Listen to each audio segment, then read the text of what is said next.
Hello বন্ধুরা, good morning. কেমন আছো তোমরা সবাই? আশা করি ভালো আছো, সুস্থ আছো। আমিও ভালো আছি, সুস্থ আছি। নতুন ব্লগের সঙ্গে জানাই তোমাদের অনেক অনেক অনেক স্বাগত। আজকের কথাগুলো কি একটু তাড়াতাড়ি লাগলো, তাই না? হ্যাঁ, আজকে আমি প্রচুর ব্যস্ত আছি। সকালে ঘুম থেকে উঠে তোমাদের সাথে কিচ্ছু শেয়ার করিনি। এখন বাজে 8:30। তো আমি কিন্তু এখন বেরোবো। তোমরা দেখতেই পাচ্ছ যে আমি এখন একটা নতুন জামা পরে আছি।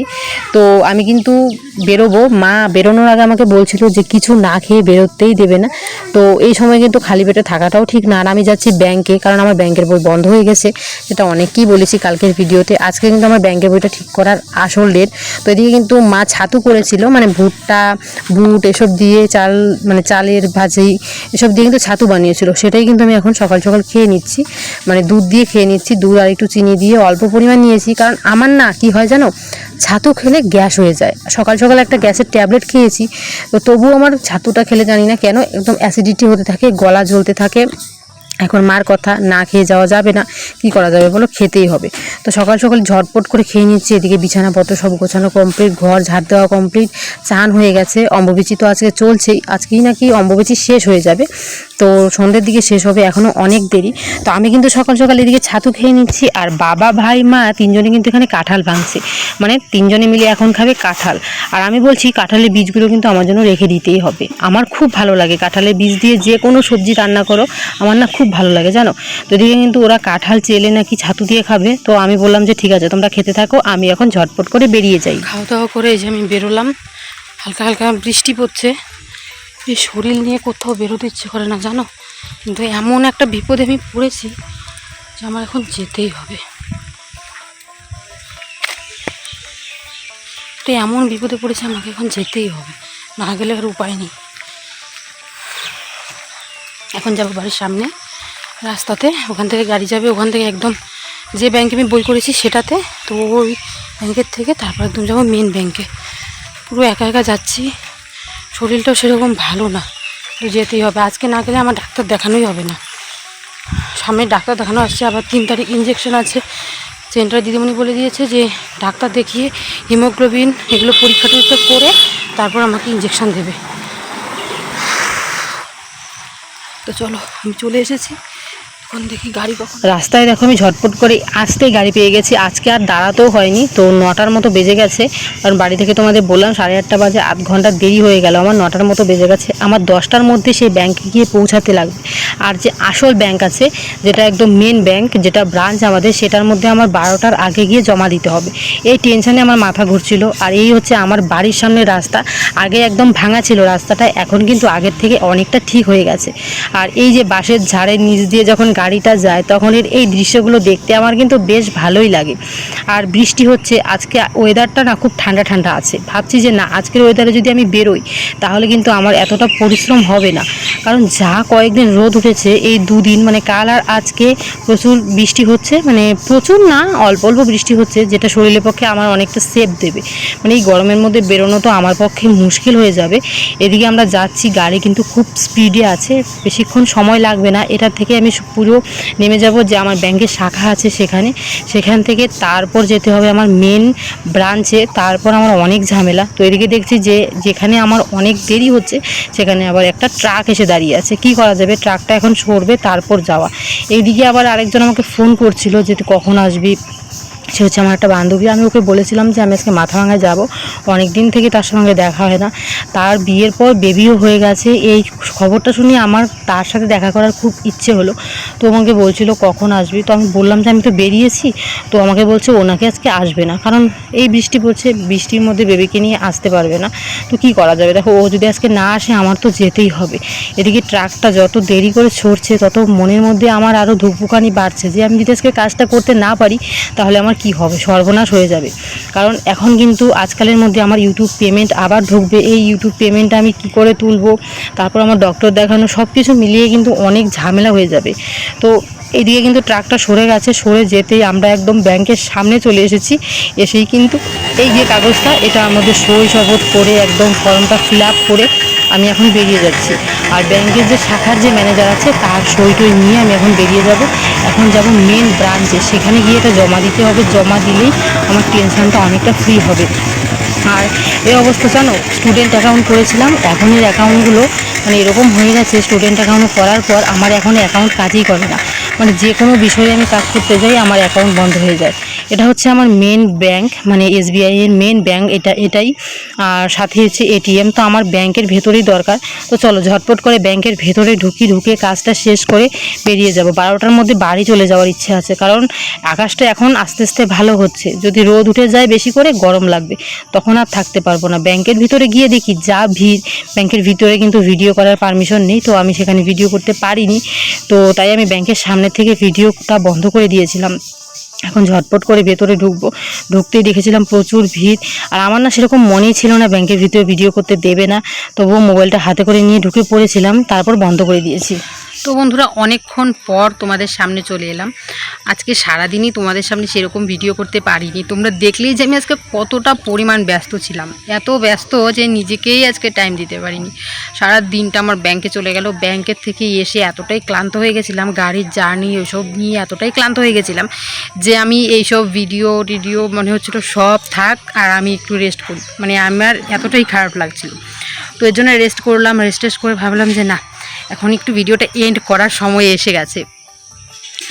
তো আজকে তোমাদের কিছু প্রশ্নের উত্তর আমি দেব। তোমরা অনেকেই অনেক রকম প্রশ্ন করেছো, সেই প্রশ্নগুলোর উত্তর দেব। আর ভিডিও বেশি বড় করব না, সেটা ছোটো মোটো করে ভিডিও করব। তোমরা অনেকেই বলেছো আমাকে যে কেন তোমার বর বাইরে চলে গেল, কেন এখানে থাকলে অনেক রকম কাজ করতে পারতো, এখানেও তো অনেক রকম কাজ আছে। হ্যাঁ, আমার বিয়ের পর মানে প্রায় 2 মাসের মতোই, 2 মাস হবে নাহলে 2.5 মাস হবে সেরকম, ও কিন্তু এখানেই ছিল আমার বিয়ের পর। তো তখন ও বাইরে যেত না, মানে তখন একটা যে নতুন বিয়ে করেছি, বউকে রেখে কেমন করে বাইরে যাব সেটা ছিল আমাদের মধ্যে। তো 2 মাস এদিক সেদিক কাজ খুঁজে ও না রাজমিস্ত্রির কাজ ধরেছিল। মানে বাড়ির পাশেই একটা রাজমিস্ত্রি কাকা ছিল, ওর সম্পর্কে কাকা হতো। তো সে আমার মানে বলতে গেলে পাড়া প্রতিবেশী কাকা শ্বশুর হয়। তো কাকার কাছে কাজ করতো মানে যে টাকাটা আসতো আমাদের, সেটা দিয়ে আমাদের সংসারটা চলতো না। বাবা ওইদিকে ব্যবসা করতো।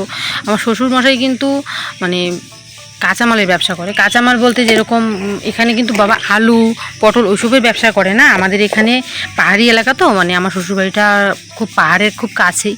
তো মানে এমনিতে বস্তি বাড়ি থেকে নিয়ে আসতো, লেবু নিয়ে আসতো, কাঁচা কলা নিয়ে আসতো, মোচা নিয়ে আসতো, মানে বস্তি থেকে কম দামে কিনতো আর সেগুলো বাজারে বিক্রি করতো। মানে একটা যদি মোচা ওখানে 50 টাকা করে বস্তি থেকে কিনতো, সেই মোচাটা বাজারে নিয়ে গিয়ে 150 টাকা করে বিক্রি করতো। মানে এগুলো হচ্ছে কি জানো, পাহাড়ি মানে কলার মোচা, সেগুলো কিন্তু দেখতে বড় হয়। তো সেগুলো বিক্রি করতো। এভাবে কিন্তু বাবা আর আমার বর দুজনে মিলে টানাটানি করে সংসার চালাচ্ছিল। কিন্তু একসময় বাবা অসুস্থ হয়েছিল, অনেকটাই অসুস্থ হয়ে গেছিলো।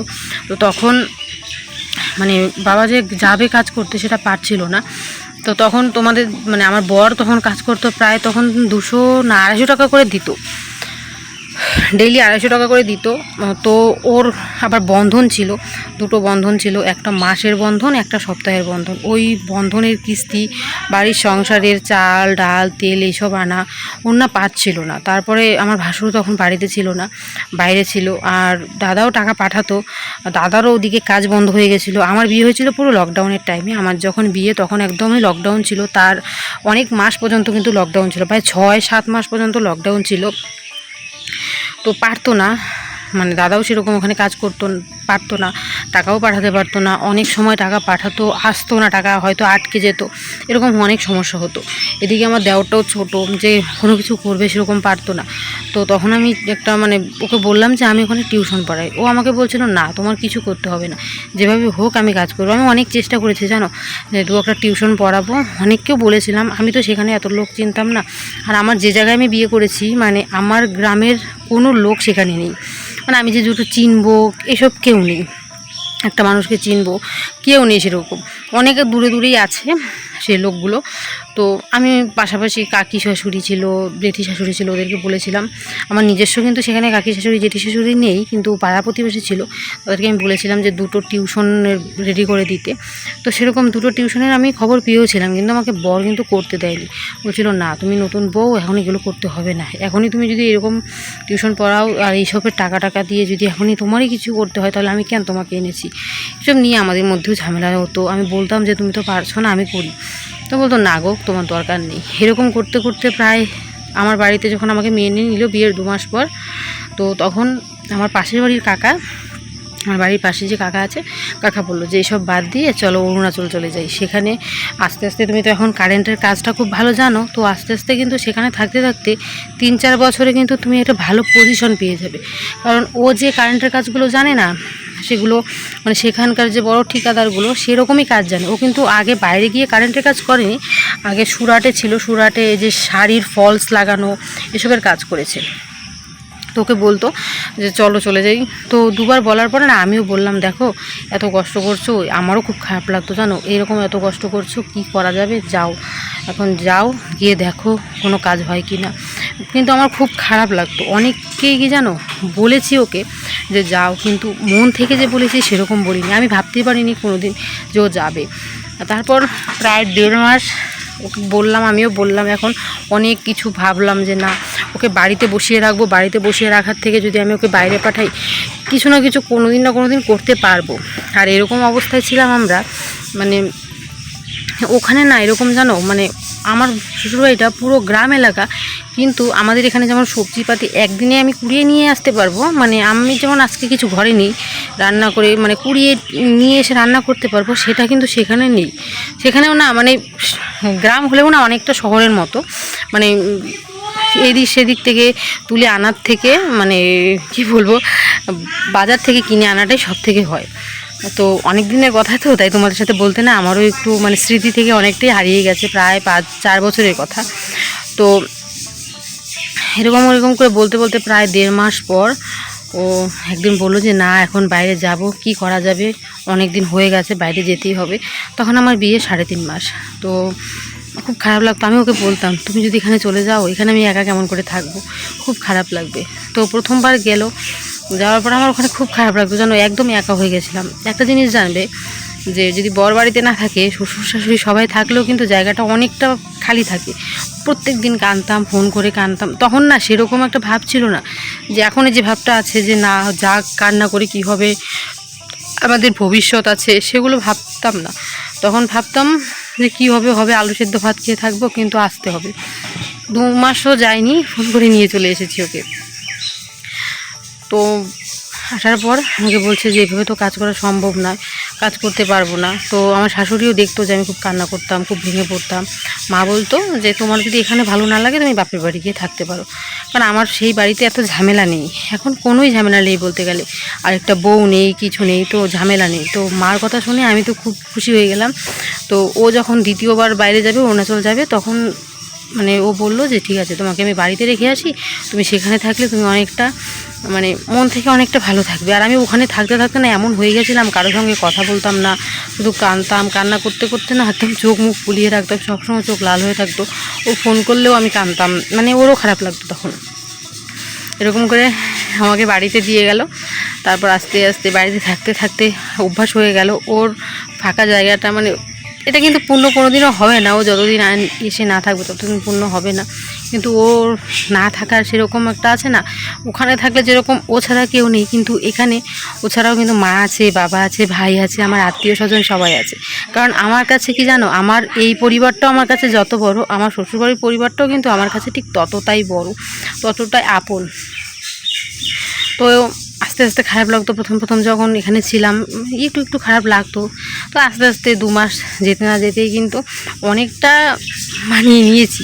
তো তারপর আস্তে আস্তে থাকতে থাকতে এখন আর সেই বাড়িতে এখন বেশি একটা যাওয়া হয় না, হয় কিন্তু বাবা আমার শরীর খারাপ হলে আমি সেখানে যাই, গিয়ে বাবা মাকে দেখে আসি। আর দেখো তোমরা আমাকে একটা কথা বলেছো যে তোমার শাশুড়ি মা ভালো না, এটা সেটা।